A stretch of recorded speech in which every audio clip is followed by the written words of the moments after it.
আমরা 33 জন মিলে একটা ঘরে মানে 3 জন মিলে একটা ঘরে বসে গেম খেলছিলাম আর হঠাৎ করে আমাদের 3 জনের খুব খিদে পেয়ে যায়। আমরা 33 জন মিলে ঠিক করি যে মানে 3 জন মিলে ঠিক করি যে প্রতিদিন তো বসে বসে খাই, একটু ঘুরে ঘুরে আর দাঁড়িয়ে দাঁড়িয়ে খাওয়া যায়। তো ঘড়িতে তখন দুপুর প্রায় 1:30 বাজে। তো 3 জন প্রায় এক বালতি করে খিদে নিয়ে চলে যায় কিছু না খাওয়ার উদ্দেশ্যে। তো বন্ধুরা আমরা ঘর থেকে বাইরে এসে খিদে কমানোর জন্য নাচানাচি করছিলাম। কয়েক বছর নাচানাচি করার পরে ইঞ্জিনের খিদে প্রায় তখন 133 ভোল্টের হয়ে যায়। তখন আমরা হালকা করে গাড়ি আনতে চলে যাই। ঘর থেকে 11.5 কিলোমিটার দূরে আসার পরে আমরা যেই বাড়ি মানে গাড়ি করে যাবো সেই গাড়িটা দেখতে পাই। যে গাড়িটাই যাবো সেই গাড়িটার ওজন ছিল প্রায় 200 কেজি। এই বন্ধুটা গাড়ি বের করছে, তার ওজন হলো 250 কেজি। সেটা বড় কথা নয় বন্ধুরা, আমরা দুজনে এত ফর্সা যে রাত্রিবেলা লাইট না মারলে আমাদের দুজনকে দেখাই যায় না। তো বন্ধুরা তোমরা যদি আমাদের সাথে রাত্রিবেলা দেখা করতে চাও তাহলে অবশ্যই একটা করে লাইট আনবে। বন্ধুরা এই শান্ত পরিবেশে আমার সাথে দুটো অশান্ত বন্ধুকে নিয়ে আমি চলে যাচ্ছি সামনের দিকে। তারপরে 33 জন মানে 3 জন গল্প করতে করতে যাচ্ছিলাম সামনের দিকে। চলে এলাম আমাদের গন্তব্য।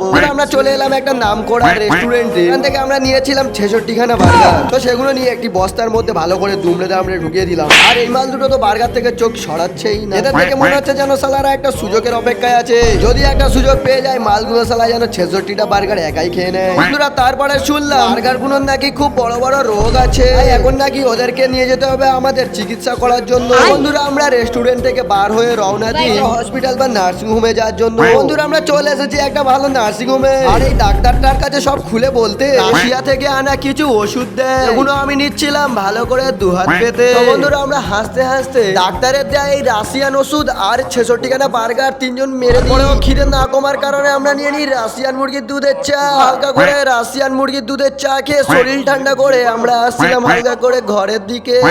আসছিল আর বলছিল 66 খানা বার্গার খেয়ে হয় নাকি, আরো কয়েকশো নিলে ভালো হতো। তো বন্ধুরা আমরা হালকা করে যাচ্ছিলাম খালি পেটে বাড়ির দিকে ঘোড়ার গাড়ি চড়ে। তোমরা সবাই সাপোর্ট করো।